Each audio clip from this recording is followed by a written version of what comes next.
मेरे को support system इतना अच्छा था और मेरे को गाइडेंस अच्छी थी, मेरा कज़िन मुझे गाइड कर रहा था, तो कहीं न कहीं मैं वो उसको ओवरकम कर पाई और इस बार मेरी अच्छी रैंक आई।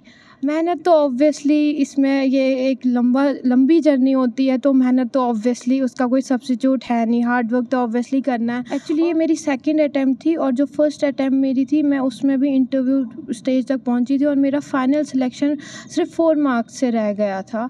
बेसिकली मैं भदरवा डिस्ट्रिक्ट डोडा से बिलोंग करती हूँ, मेरी स्कूलिंग बेसिकली वहीं से हुई है। 10th तक मैंने green model higher secondary school Bhadarwa से स्कूलिंग की। फिर मेरा मैसेज यही रहेगा कि आप इस प्रिपरेशन में आइए। जितना इसको डराया गया है ना कि ये बहुत ज़्यादा डिफ़िकल्ट है, मुझे तो अपना आप मीडियोकर टाइप लगता था, मैं कोई ब्रिलियंट स्टूडेंट नहीं थी, हमेशा एवरेज स्टूडेंट रही हूँ, तो अगर मैं कर पाई तो हर कोई कर पाएगा। हाल ही में केस का रिजल्ट जो है वो घोषित हुआ है और जम्मू कश्मीर के बहुत सारे बच्चों ने उस लिस्ट में जो है वो अपना नाम जो है वो हासिल किया है और कई सारे बच्चे ऐसे हैं जिन्होंने बहुत मेहनत की है इन चीज़ों केस को हासिल करने में। और कहीं ना कहीं जम्मू की अगर मैं बात करूं, इस वक्त मैं जम्मू में मौजूद हूं, बठिंडी के इलाके में। हमारे साथ इंशा खालिद जी हैं जिन्होंने 27 रैंक जो है वो इसमें हासिल किया है।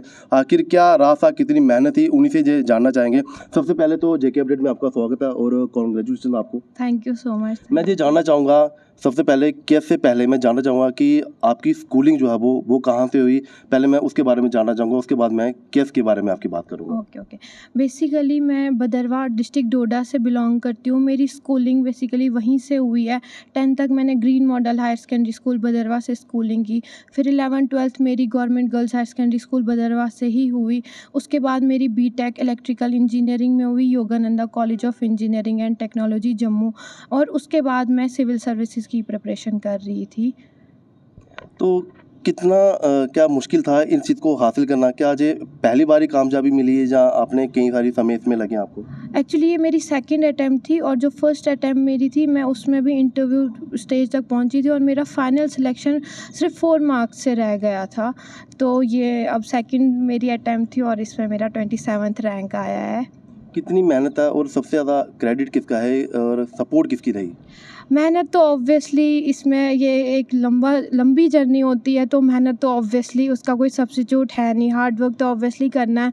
और ये मुझे लगता है कि अगर हम कोई एग्ज़ाम क्रैक करते हैं तो ये सिर्फ हमारा हार्ड वर्क नहीं होता है, इसमें बहुत से फैक्टर्स होते हैं। जैसे सबसे पहले मैं अल्लाह ताला का शुक्रिया अदा करूँगी कि उनने मुझे ये रैंक दिलाई, इतनी इज़्ज़त दिलाई। उसके बाद मेरी फैमिली, जो मेरा बहुत सपोर्ट सिस्टम था, उनने मेरी हर पॉइंट पे बहुत हेल्प की है, एज़ इन फाइनेंशियली, मेंटली। और उसके बाद तो बाकी रिलेटिव्स, फ्रेंड्स एटसेट्रा, तो उन सब ने बहुत हेल्प की है और मुझे लगता है ये सब फैक्टर्स मिलके एक हमें सक्सेसफुल बनाते हैं।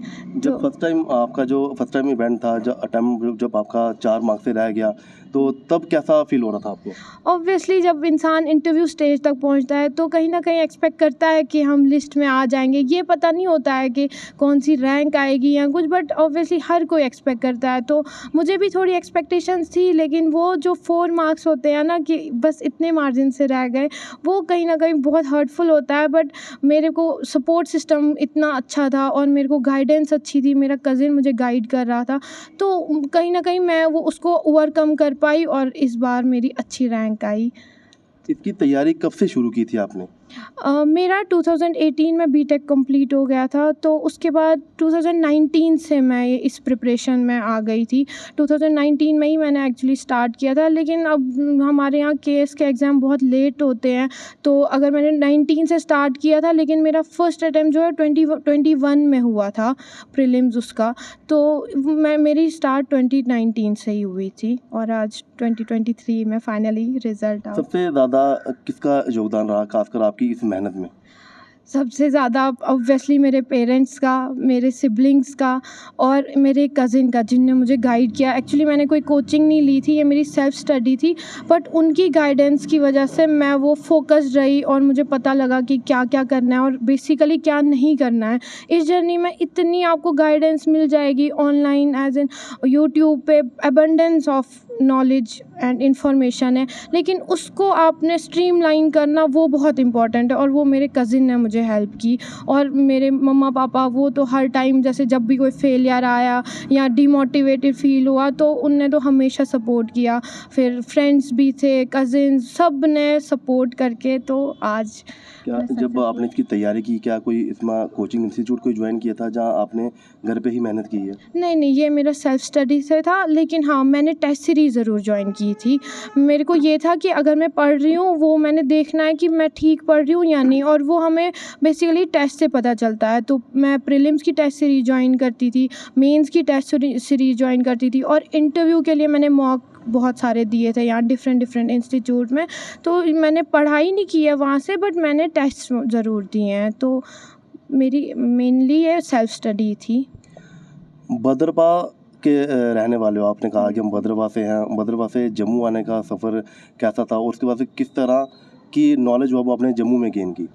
बेसिकली मेरी तो बेसिक स्कूलिंग, जैसे मैंने पहले भी मेंशन किया कि 12th तक मेरी स्कूलिंग भदरवाह से ही हुई है। एक्चुअली भदरवाह को सेकंड केरला भी बोला जाता है नॉलेज के हिसाब से, और वहाँ पे काफ़ी एजुकेटेड लोग होते हैं। तो उसके बाद जब मैं बीटेक करने लगी तो पापा की ट्रांसफ़र, मेरे पापा टीचर हैं प्रोफेशन से, तो उनकी ट्रांसफ़र जम्मू हो गई, तो फिर हम सारे ही जम्मू शिफ्ट हो गए। तो 2014 से मैं परमानेंटली जम्मू में ही शिफ्ट हो गई हूँ। तो फिर जो बाकी स्टडीज़ हैं तो वो मेरी यहीं से परस्यू हो गई। फिर हम जाती हूँ भदरवाह, लेकिन बहुत कम, बीच में ओकेजन्स पे, ईद पे, ऐसे नहीं, ज़्यादा नहीं। तो अब क्या मैसेज देना चाहोगे? 27 रैंक आपने हासिल किया है इस केस में, और वो भी सेकंड अटेम्प्ट में आपने ये चीज़ क्लियर कर ली है। तो बहुत सारे जम्मू कश्मीर के बच्चे हैं, तो क्या मैसेज रहेगा?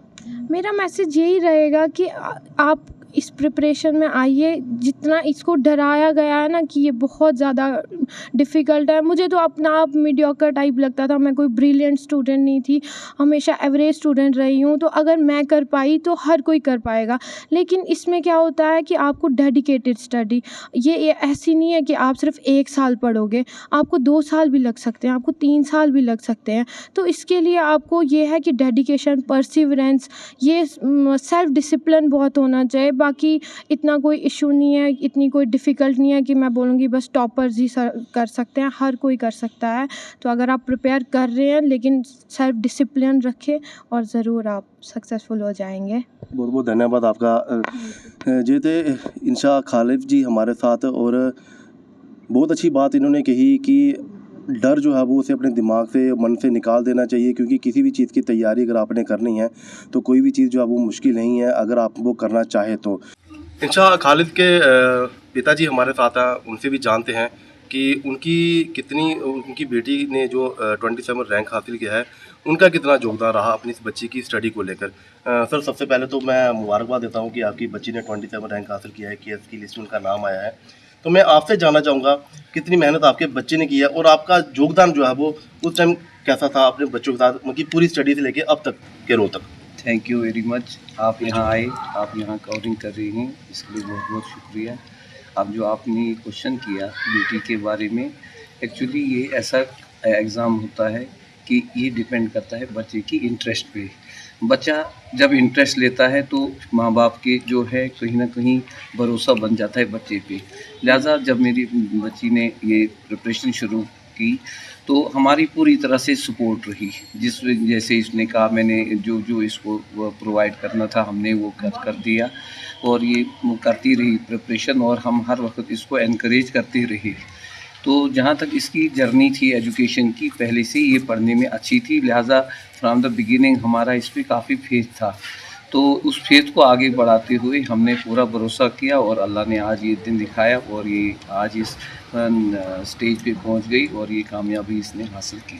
कितनी खुशी है, और रिश्तेदारों के बीच में भी जब पता चला होगा तो कितनी खुशी है, और क्या आपके लिए क्या संदेश रहेगा एक एज ए पिता के नाते? ऑब्वियसली जब हमने ये दिन जो आया, ये खुदा करे हर एक पेरेंट्स को ये नसीब हो ये दिन।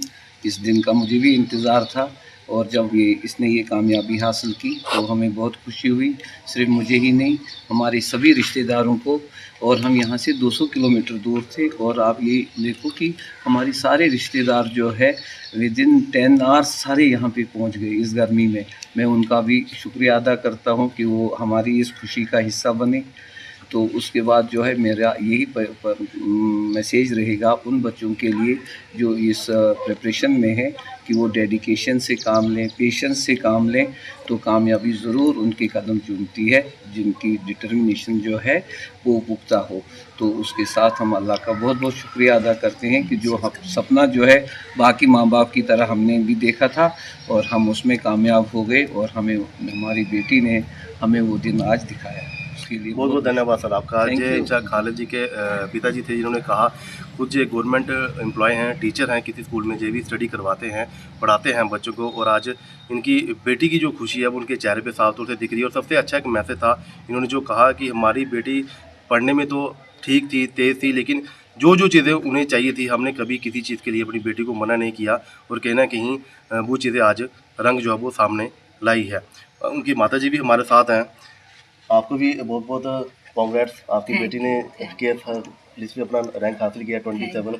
मैं आपसे एक चीज़ जानना चाहूँगा, एक माँ जो होती है, माँ का एक बहुत बड़ा रोल होता है क्योंकि उसने बच्चों को भी देखना होता है, घर का काम भी देखना होता है, और आप एक हाउस वाइफ हैं, तो आपने कैसे ये सारा मैनेज किया और आपकी बेटी के साथ किस तरह की अंडरस्टैंडिंग थी, कैसे आपका सपोर्ट रहा आपकी बेटी के साथ?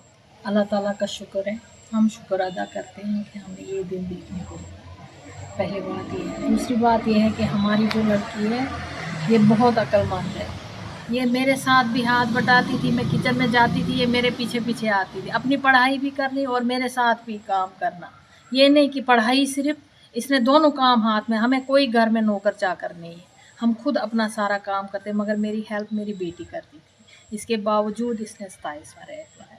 मैं बहुत खुश हूँ। एक कुछ ऐसे फैमिलीज में भी कुछ ऐसे बच्चे होते हैं जिनके रिलेशन माँ बाप, जैसे मम्मी पापा या बच्चों के रिलेशन होते हैं, कहीं ना कहीं कुछ चीज़ें बात करने पे आए तो कुछ कहीं ना कहीं वो घबरा जाते हैं, बात नहीं कर पाते हैं, नहीं, तो उनके नहीं। लिए आपका क्या? नहीं, हम बिल्कुल फ्रैंक हैं। हम अपने बच्चों के साथ फ्रेंड जैसे हैं, बाप भी और मैं भी, हम दोनों। हमने कभी ये नहीं किया कि हमारी बच्ची अभी हमसे घबराएगी बात करने से, नहीं, ऐसा नहीं रहा। अब वो ऑफिसर बन जाएंगे, कैसे हुआ, हाँ। रिजल्ट हो गया है ना? हाँ, थैंक यू। शुक्र है अल्लाह ताला का, शुक्र है अल्लाह ताला का। ऐसे दिन हर किसी माँ बाप को दिखाया अल्लाह ताला, हम बहुत खुश हैं। जी अच्छा, खालिद जी के माता पिता जी से भी हमने बात की और उन्होंने कहा कि हमने अपनी बच्ची को बहुत सपोर्ट किया है। हमारी बच्ची पढ़ने में पहले से ही ज़्यादा होशियार थी, पढ़ने के लिए वो कभी पीछे नहीं हटती थी, और माता जी ने भी उनके कहा कि घर के काम के लिए भी वो मेरी पूरी सपोर्ट करती थी, और उसके बाद उन्होंने अपनी पढ़ाई जो है वो कंटिन्यू रखी, और आज वही चीज़ें जो है वो उनकी जो मेहनत है वो आज कहीं ना कहीं सामने आई है, उनकी मेहनत जो है वो रंग लाई है। आप देखते रहिए JK update news Narendra Sharma के साथ। जम्मू कश्मीर की खबरों के लिए जुड़े रहिए JK अपडेट के साथ।